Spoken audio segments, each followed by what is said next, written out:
Hello everyone. आज हम discuss करने जा रहे हैं topic order to rule two. Order to rule two शुरू करने से पहले हम एक बार बेयर एक्ट पे ऑर्डर टू रूल टू खोल लेते हैं। Order to rule to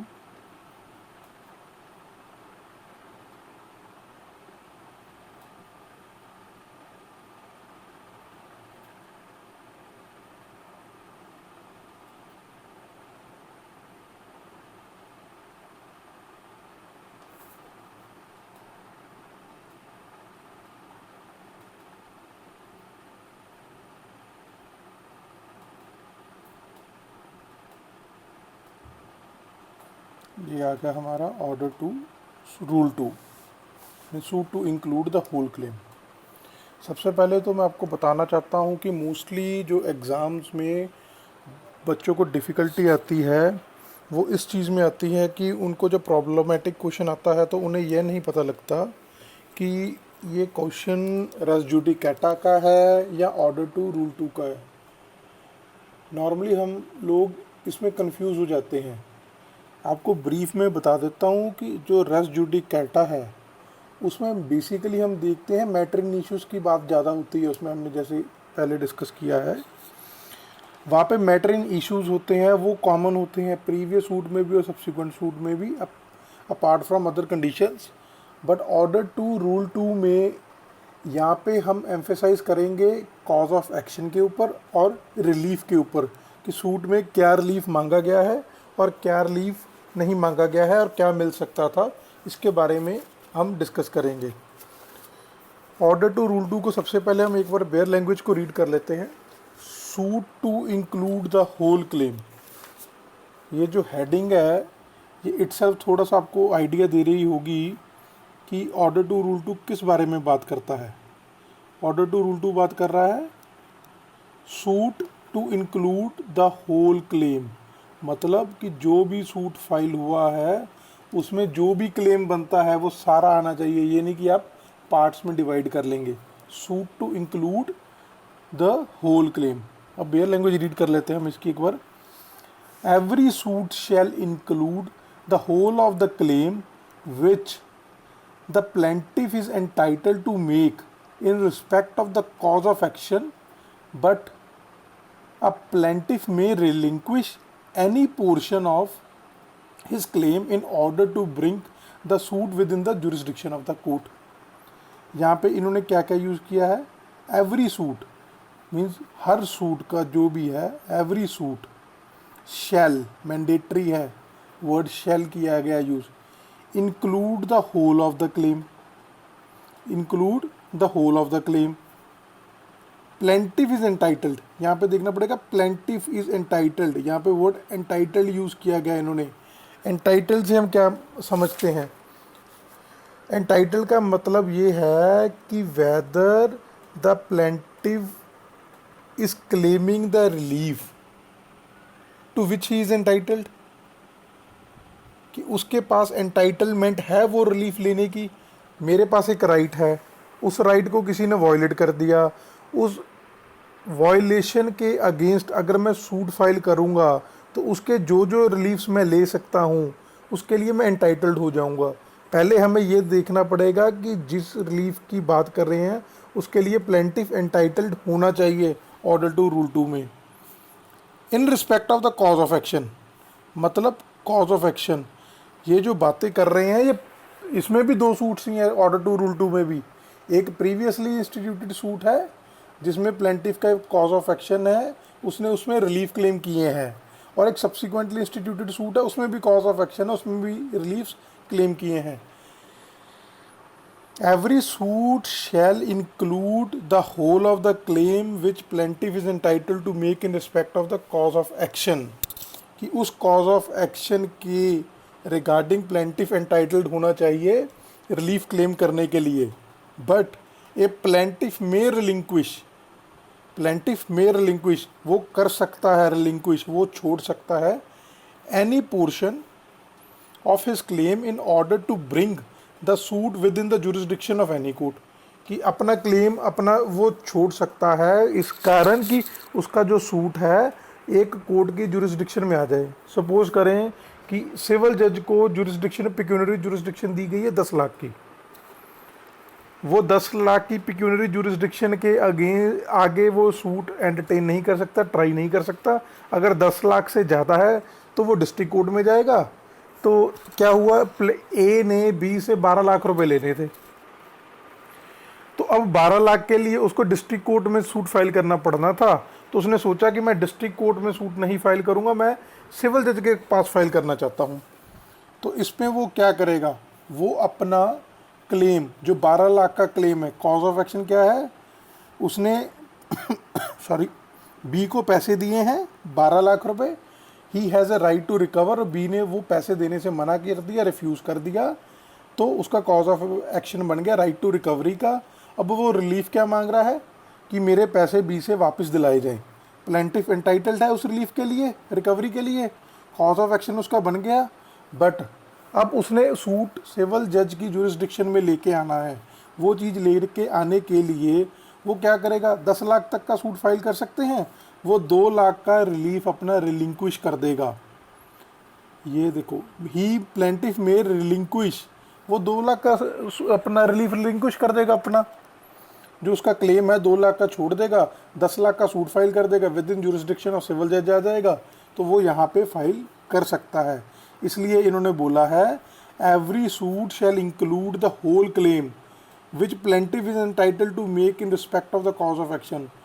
claim तो सारा होना चाहिए सूट में, जिसके रिगार्डिंग प्लेंटिफ जिस क्लेम के रिगार्डिंग, कॉज ऑफ एक्शन के रिगार्डिंग क्लेम को मांग रहा है, उसके लिए एंटाइटल्ड होना चाहिए, और सारे का सारा क्लेम एक सूट में होना चाहिए। But plaintiff has a right to relinquish his claim in order to bring the suit within the jurisdiction of the court. Claim, यहाँ पे वर्ड इन्होंने क्लेम यूज़ किया गया है, क्लेम, ये देखिए क्लेम वर्ड यूज़ किया है इन्होंने, क्लेम। क्लेम से हम क्या समझते हैं, मतलब हम सॉरी क्लेम का मतलब आ गया कि सपोज करो अपना एक कॉन्ट्रैक्ट हुआ ए एंड बी के बीच में, बी ने वो कॉन्ट्रैक्ट ब्रीच कर दिया। अब मेरे क्या क्या क्लेम बन सकते हैं, अगर मैं सूट फाइल करूं तो मैं क्या क्या बी से क्लेम कर सकता हूं।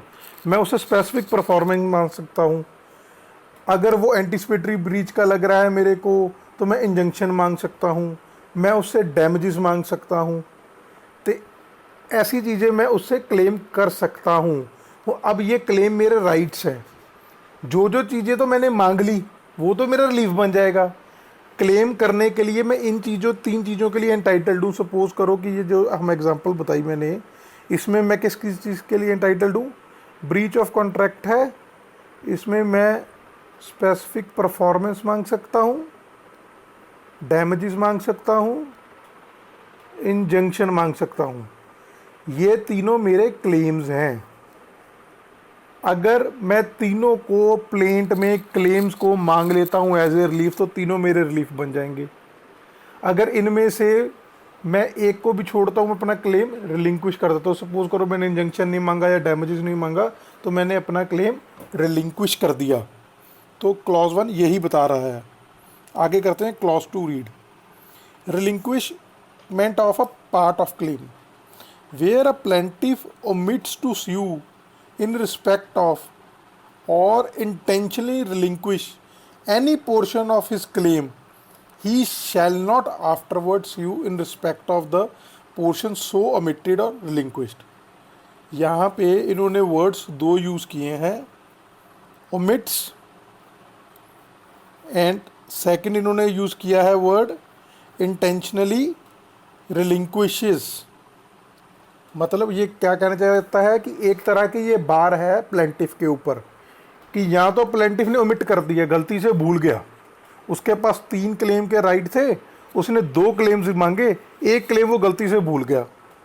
और दूसरा अपना कारण क्या हो सकता है कि जैसे हमने ऊपर डिस्कस किया, जैसे सपोज कि उसने कोर्ट की जुरिस्डिक्शन में लाने के लिए इंटेंशनली अपना जो क्लेम है वो रिलिंक्विश कर दिया। इन दोनों केसेस में ही शैल नॉट, मतलब यहाँ पे वर्ड शैल यूज़ किया गया है, he shall not afterwards sue in respect of the portion so omitted or relinquished। उसके ऊपर बार लग जाएगा कि वो उसके बाद उस पोर्शन के रिगार्डिंग ना तो सूट फाइल कर सकता है ना उन्हें क्लेम कर सकता है। ये तो थोड़ी सी इसकी बेयर लैंग्वेज हो गई। आगे और इसका जो रूल 3 ऑर्डर टू रूल 2 का सब रूल 3 है वो बोलता है omission to sue for one of several reliefs. A person is entitled to more than one relief. जैसे मैंने ऊपर बात की आपसे कि ऊपर दोनों इसने क्लेम की बात की है दोनों क्लॉजेस में, तीसरा रिलीफ है। रिलीफ जैसे फॉर एग्जांपल मैंने एक सूट अपना ब्रीच हुआ, एग्रीमेंट का कॉन्ट्रैक्ट का ब्रीच हुआ, ए ने बी के साथ कॉन्ट्रैक्ट किया, बी ने ब्रीच कर दिया, तो उसके पास काफ़ी क्लेम्स करने के राइट थे। तो उसने जो प्रेयर की उसमें उसने रिलीफ सिर्फ डैमेजेस मांगे, स्पेसिफिक परफॉर्मेंस मांगा ही नहीं उसने। तो जो मैंने रिलीफ मांगा है वो मैंने सिर्फ और सिर्फ डैमेजेस मांगा है। जो मेरे पास राइट है उसकी वायलेशन के बाद जो मेरे पास क्लेम आते हैं वो मेरे रिलीफ्स बनते हैं बाद में जाके जब मैं कोर्ट से प्रे करता हूँ। तो उनमें से जो रिलीफ को मैंने रिलिंक्विश कर दिया, ओमिट कर दिया, उस रिलीफ को मैं सब्सिक्वेंटली नहीं मांग सकता। ये क्या कहना चाहता है? A person is entitled to more than one relief in respect of the same cause of action. Same cause of action, suppose मेरे ए और बी में कॉन्ट्रैक्ट हुआ, बी ने ब्रीच कर दिया, ए ने उस कॉज ऑफ एक्शन कि मेरा कॉन्ट्रैक्ट हुआ, इसने ब्रीच किया, कॉज ऑफ एक्शन बन गया I have right to get the performance from B and that right has been violated by breaching the contract. उसका कॉज ऑफ एक्शन बन गया। उसके रिगार्डिंग उसने एक रिलीफ मांग लिया ए सूट में कि मेरे को डैमेजेस दिलाया जाए। फिर उसी सेम कॉज ऑफ एक्शन के रिगार्डिंग उसने एक सेकंड सूट फाइल किया ए ने बी के ऊपर, उसमें रिलीफ मांगा स्पेसिफिक परफॉर्मेंस का। तो ऑर्डर टू रूल 2 बेसिकली इसी चीज़ पे बात कर रहा है कि अगर आप एक कॉज ऑफ एक्शन के रिगार्डिंग सेवरल रिलीफ्स के लिए एंटाइटल्ड हो तो आपको सारे के सारे रिलीफ एक ही सूट में मांगने पड़ेंगे। अगर आपने उसको ओमिट कर दिया एंड ओमिशन जो की है without the leave of the court की है, तो आप thereafter filing of the previous suit या deciding of the previous suit आप सब्सिक्वेंट सूट में सेम कॉज ऑफ एक्शन के साथ कोई नया रिलीफ जो आपने पहले छोड़ दिया जिसके लिए आप एंटाइटल्ड थे तो आप नहीं मांग सकते। इसमें दोबारा एक बार रीड करते हैं। A person is entitled to more than one relief in respect of the same cause of action. अब यहाँ पे इन्होंने क्या लिखा है? A person is entitled to more than one relief, मतलब जिस दिन मेरा कॉज ऑफ एक्शन अराइज हुआ उस दिन उस कॉज ऑफ एक्शन के रिगार्डिंग मैं एक से ज़्यादा रिलीफ के लिए एंटाइटल्ड था। एंटाइटल्ड का मतलब कि मेरे पास वो राइट था उस रिलीफ को क्लेम करने का। फर्स्टली द प्लेंटिव, यहाँ पे क्या प्रूव करना पड़ेगा डिफेंडेंट को ऑर्डर टू रूल 2 प्रूव करने के लिए कि that firstly he has to prove that the plaintiff was entitled to that particular relief. अगर वो प्लेंटिव एंटाइटल्ड ही नहीं होगा तो वो उसको रिलिंक्विश कैसे कर सकता है? If he is not entitled to that relief, then how he can relinquish that right which he is not entitled to? तो सबसे पहले जब डिफेंडेंट ये ऑब्जेक्शन रेज करेगा तो कोर्ट ये देखेगी कि जिस कॉज ऑफ एक्शन के रिगार्डिंग उसने प्रीवियस सूट फाइल किया था और जो रिलीफ उसने छोड़ा है, क्या at the time of filing that suit plaintiff entitled था उस रिलीफ के लिए कि नहीं। A person entitled to more than one relief in respect of the same cause of action may sue. वो हमें कंपल्शन नहीं कर रहे हैं प्लेंटिफ को कि आपको सभी के लिए करना ही करना है, वो बोल रहे हैं कि आप कर सकते हैं या नहीं कर सकते। मे स्यू फॉर ऑल और एनी ऑफ सच रिलीफ, चाहे आप सारे के लिए करो चाहे आप एक के लिए करो, ये आपकी मर्जी है, लॉ आपको फोर्स नहीं करता। बट आगे राइडर लगाया है but he if he omits, but the plaintiff omits except with the leave of the court, कि कोर्ट की परमिशन के बिना वो छोड़ देता है to sue for all such reliefs. Means अगर 3 रिलीफ के एंटाइटल्ड है उसने एक रिलीफ के लिए सूट फाइल किया, 2 रिलीफ को without the permission of court छोड़ दिया, then he shall not afterwards sue for any relief so omitted. तो इसके लिए उन्होंने क्या बोला है, he shell, word shell use किया, वो कर ही नहीं सकता afterwards sue for any relief so omitted, जिस रिलीफ को उसने छोड़ा है। अब हमें ये देखना पड़ेगा, रिलीफ के भी 2 टाइप्स आ गए, कंजंक्टिव रिलीफ है और कॉन्सिक्वेंट रिलीफ है।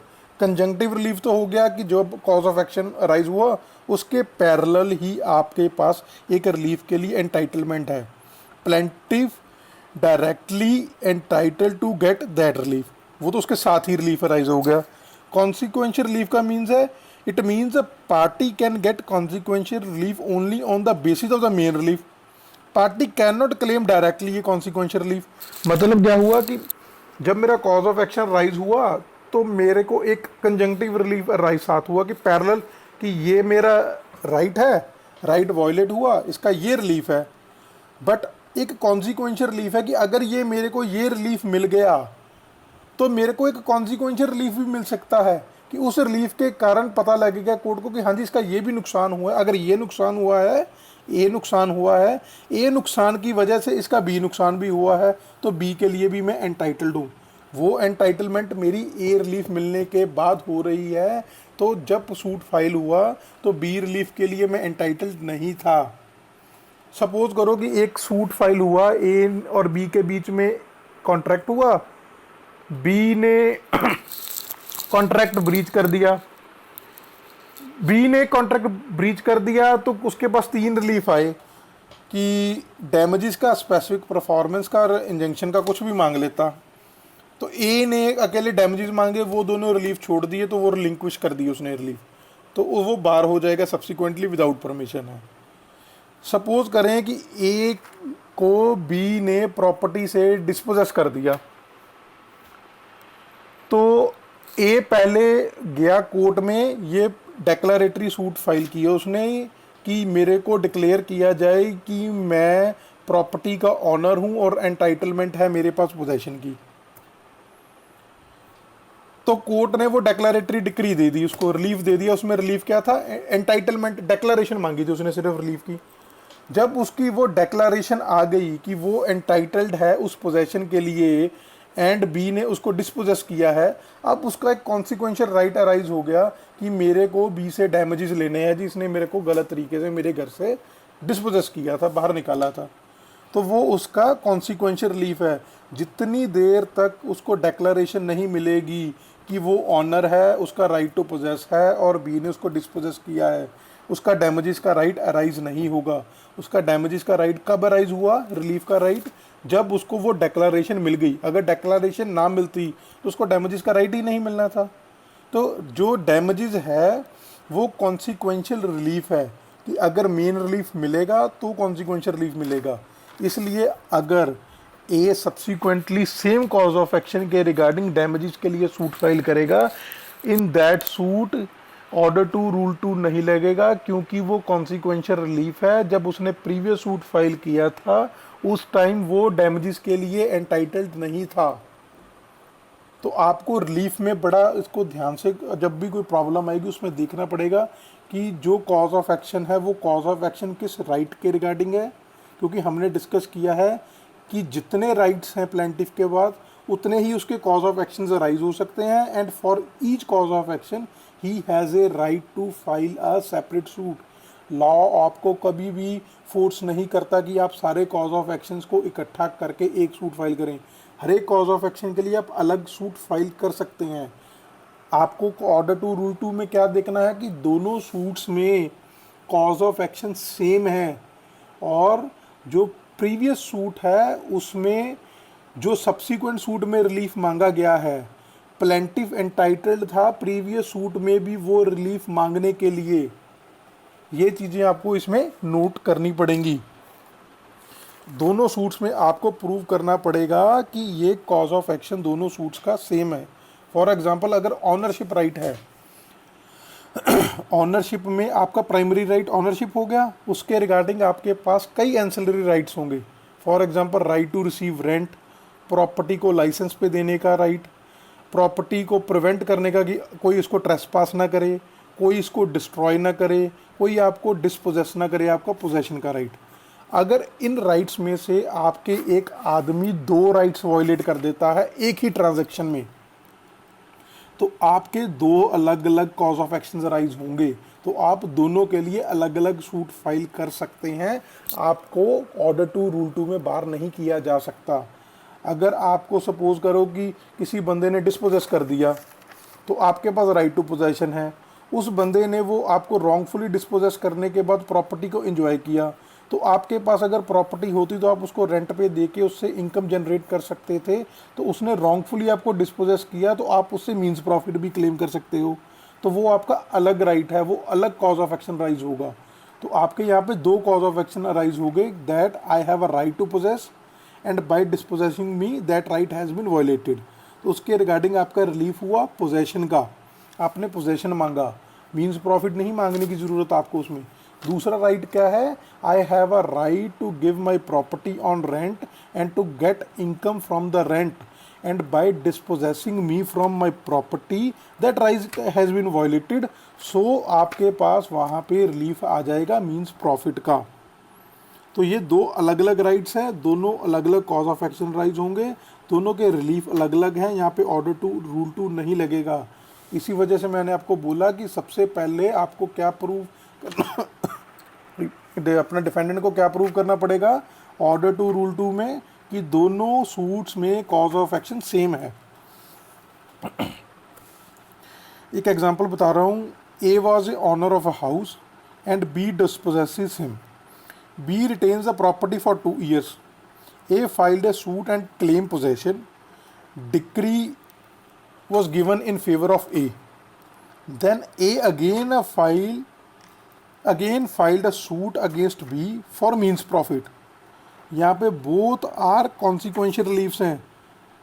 पहले में राइट है उसके पास right to possess and that right has been violated by dispossessing him. तो उसने अपना सूट फाइल करके पोजेशन ले लिया। देयर आफ्टर उसका राइट क्या था, रेंट पे देने का प्रॉपर्टी, उसका राइट वो डिस्पोजेस करके वायलेट किया गया। उसने सेपरेट कॉज ऑफ एक्शन के रिगार्डिंग मींस प्रॉफिट फाइल किया, तो वो मींस प्रॉफिट का जो उसका राइट है वो सेपरेट है, इस पर ऑर्डर टू रूल 2 नहीं लगेगा। एक और एग्जांपल बता रहा हूँ। एक लेडी थी whose husband was died before her death and he made a will in her favor for his entire property. उसके हस्बैंड ने उसकी अपनी वाइफ के फेवर में विल बना के सारी प्रॉपर्टी उसके नाम ट्रांसफ़र कर दी। तो उनका एक बेटा भी है।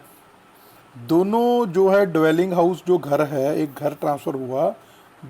मदर और बेटा दोनों एक ही घर में रह रहे हैं, घर के फर्स्ट फ्लोर पे रह रहे हैं। नीचे एक शॉप है जहाँ पे आप बिज़नेस पर्पस के लिए उसको यूज़ कर सकते हो।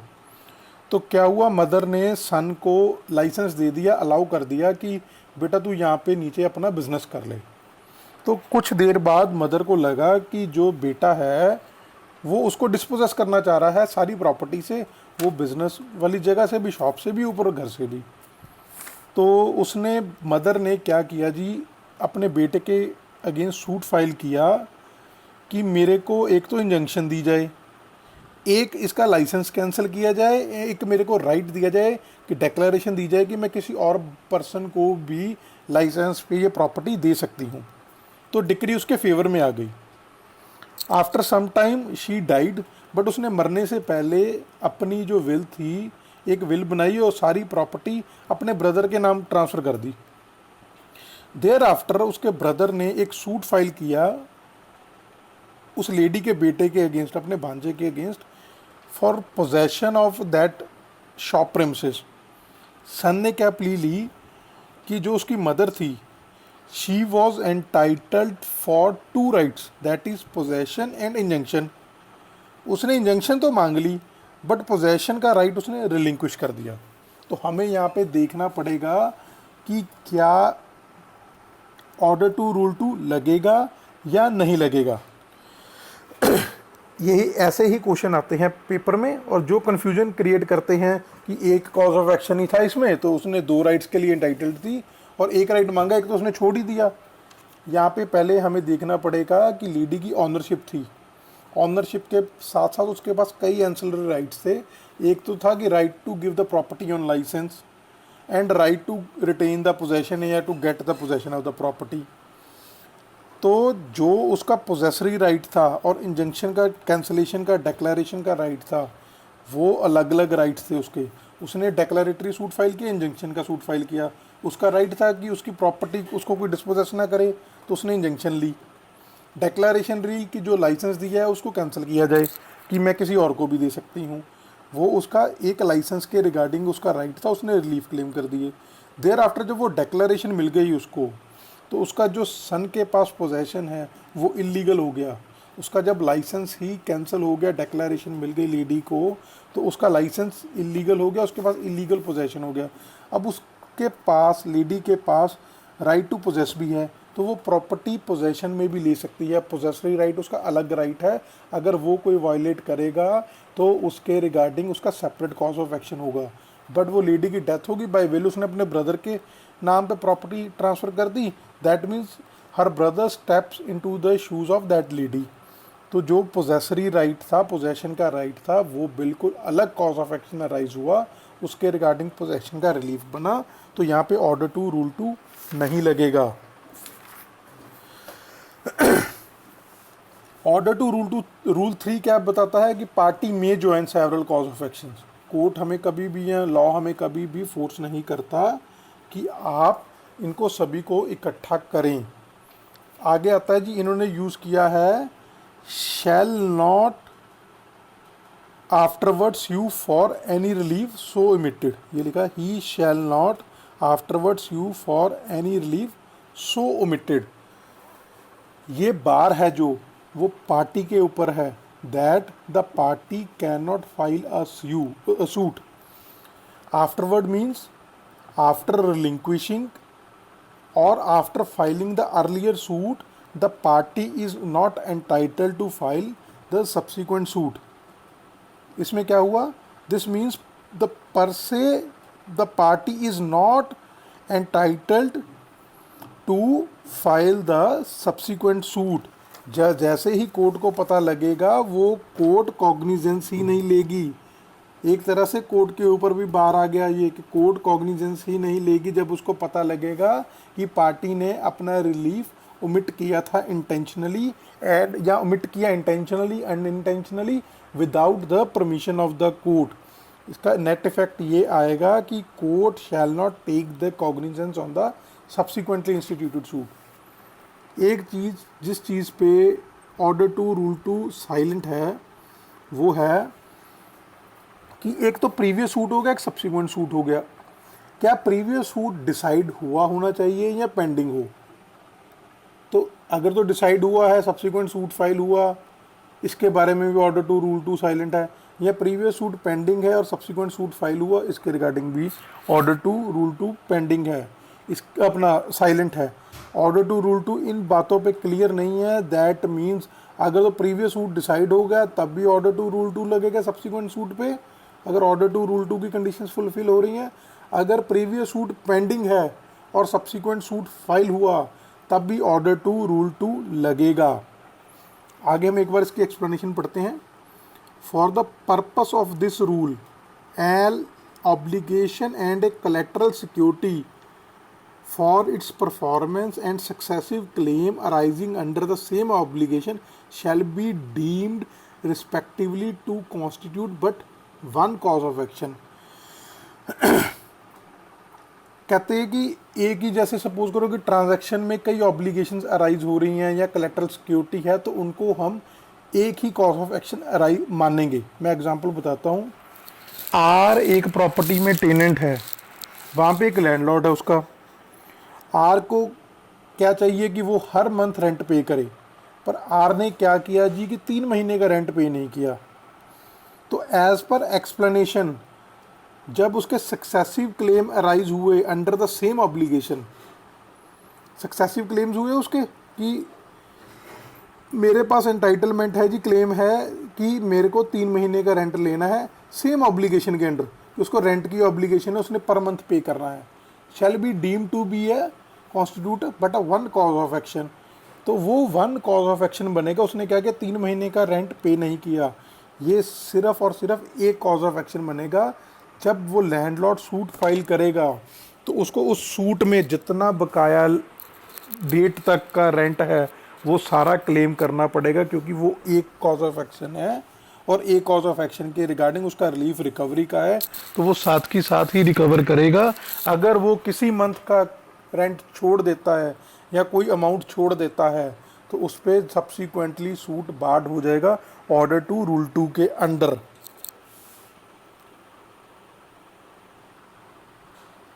अब आगे हम एक बार इसका ऑब्जेक्टिव देख लेते हैं कि पर्पस क्या है ऑर्डर टू रूल 2 का। The object of rule is clearly, पहला क्या है, to avoid splitting up of claims और रिलीफ, कि प्लेंटिफ जो बार बार अपने रिलीफ और क्लेम्स को स्प्लिट ना करे और अलग अलग सूट्स ना फाइल करे। And second, to prevent multiplicity of suits, मतलब कि आधा क्लेम मैंने अब मांग लिया, तंग करने के लिए आधा क्लेम मैं बाद में अगले सूट में मांगूंगा, उससे आगे का थोड़ा पार्ट मैं अगले सूट में मांगूंगा, कि वो मल्टीप्लिसिटी ऑफ प्रोसीडिंग्स को रोकने के लिए भी इसका एक पर्पस है। और क्या, और तीसरा पर्पस क्या है कि the defendant should not be vexed twiced for one and the same cause of action, कि डिफेंडेंट को लिटिगेशन के अंडर बार बार एक कॉज ऑफ एक्शन के लिए ना लाया जाए। इस वजह से भी ऑर्डर टू रूल 2 बनाया गया है। इसकी ऑर्डर टू रूल 2 की हम एक और एग्जांपल कर देते हैं, जैसे कि एक पार्टीशन सूट होता है। अगर कोई जॉइंट फैमिली प्रॉपर्टी के पार्टीशन के लिए सूट फाइल होता है तो उसमें सभी प्रॉपर्टीज़ जो कि जॉइंट फैमिली प्रॉपर्टीज़ है उनका एक साथ पार्टीशन का सूट फाइल होगा। It is not open to a member of the joint family to ask for a partition of a certain item and leave the rest, कि वो ये नहीं कर सकता कि अगर 4 घर हैं तो एक घर की पार्टीशन कर दो जी इस सूट में, 3 घर की वैसे ही रहने दो ना, चारों के चारों सूट अपना घर की पार्टीशन एक साथ ही फाइल होगी। एक्सेप्शन क्या है कि except where some of the items could not be divided by reason of there being in possession of usufructuary mortgage, या तो कोई आइटम्स ऐसी हैं जिनको डिवाइड नहीं किया जा सकता बिकॉज वो यूसुफ्रक्चुअरी मॉर्टगेज के अंडर आती हैं, पोजेशन में है, और being under a long lease, किसी को लीज पे दी हुई है, बहुत लंबे समय के लिए दी हुई है, उसको हम पार्टीशन नहीं कर सकते। या किसी विडो की मेंटेनेंस के लिए कोई प्रॉपर्टी जैसे अलग रख दी कि यहाँ से विडो की मेंटेनेंस होगी, जो भी इसकी इनकम होगी इससे विडो को मेंटेनेंस दी जाएगी उस जॉइंट फैमिली को, तो उसको ज़रूरत नहीं है। अदरवाइज़ अगर पार्टीशन सूट भी फाइल होता है तो उसमें सारी की सारी प्रॉपर्टीज़ एक बार में ही पार्टीशन की जाएंगी। सब ऐसा एक हम केस करते हैं जहाँ पे कोर्ट ने उसके ऑब्जेक्शन के रिगार्डिंग बोला है कि ऑब्जेक्शन कौन रेज करेगा, कैसे होंगी और क्या क्या है। यहाँ पे केस है important, Gurbaksh Singh versus Bhuralal 1964 Supreme Court. यहाँ पे सुप्रीम कोर्ट ने क्या कहा है, the defendant when he raise the objection of order to rule 2 must produce the copy of the previous plaint, कि जब वो ऑर्डर टू रूल 2 की ऑब्जेक्शन रेज करेगा पहले तो बर्डन ऑफ प्रूफ डिफेंडेंट के ऊपर है कि वो ऑब्जेक्शन को रेज करे, और अगर वो ऑब्जेक्शन रेज करता है तो वो प्रीवियस सूट की प्लेंट की कॉपी देगा। The court will refuse to entertain the objection if such copy has not been produced, court refuse कर सकता है उस ऑब्जेक्शन को अगर वो प्लेंट की कॉपी नहीं प्रोड्यूस करता है। Second, it is essential that the defendant shall prove the identity of the cause of action in both the suits and also that the plaintiff was entitled to claim the relinquished leave in the former suit, जो हमने पहले discuss किया है कि burden of proof defendant के ऊपर है to prove that in both the suits the cause of actions are same and in the previous suit the plaintiff was entitled to claim the relief which is claiming in the subsequent suit। तो farmer suit में उसके पास entitlement थी उस relief की जो वो आज इस सूट में मांग रहा है। सॉरी, जब भी हम अपना इसकी ऑब्जेक्शन ऑर्डर टू रूल 2 की ऑब्जेक्शन रेज होगी तो 3 क्वेश्चंस अराइज होते हैं, जो 3 क्वेश्चंस पूछने चाहिए ये देखने के लिए कि ऑर्डर टू रूल टू लगता है कि नहीं लगता है। पहला question, whether the cause of action in the previous suit and the subsequent suit is identical, कि दोनों के कॉज ऑफ एक्शन आइडेंटिकल है कि नहीं है। Second, whether the relief claimed in the subsequent suit could have been given in the previous suit on the basis of the pleadings made in the plaint, मतलब वही कि जो relief आज वाले सूट में सब्सिक्वेंट सूट में मांगा गया है, क्या ये पिछले सूट में प्लेंट के बेसिस में, प्लीडिंग्स के बेसिस पे दिया जा सकता था या नहीं। तीसरा question, whether the plaintiff omitted to sue for that particular relief on the same cause of action which has been disclosed in the previous suit, मतलब कि प्लेंटिफ ने क्या ओमिट किया है रिलीफ क्लेम करने के लिए, जो वो अब सूट में कर रहा है वो प्रीवियस सूट में कर सकता था। तो ये 3 चीज़ें हमें देखनी चाहिए, उससे हमें आसानी हो जाएगी ये चीज़ समझने के लिए कि ऑर्डर टू रूल टू लगता है कि नहीं लगता है। ऑर्डर टू रूल टू की कुछ एक्सेप्शंस हैं जहाँ पे ऑर्डर टू रूल टू नहीं लगेगा। Order to rule two does not apply to execution applications. An application for partial execution is not a bar to subsequent application for execution of the rest of decree, मतलब कि आपने आधी execution मांग ली, आधी execution का relief आप अगली में मांग रहे हैं, तो वहाँ पे ऑर्डर टू रूल टू नहीं लगेगा। Failure to claim set off is not a bar to subsequent suit, वैसे सेट ऑफ का जो क्लेम है वो आपका अलग राइट होता है, पर अगर आपने जैसे एक ए ने बी पे सूट फाइल किया, बी के पास राइट है कुछ क्लेम करने का, वो सेट ऑफ क्लेम कर सकता है, पर उसने क्लेम नहीं किया, वो उसका अलग कॉज ऑफ एक्शन है, वो चाहे उसी सूट में सेट ऑफ क्लेम कर ले, चाहे वो अलग से सूट फाइल कर ले, वो बी का राइट है, तो इस पर ऑर्डर टू रूल टू नहीं लगेगा। जो रूल टू है वो writ petition under article 226 of the constitution पे नहीं लगता है। Rule two apply only to the suits and not to the appeals.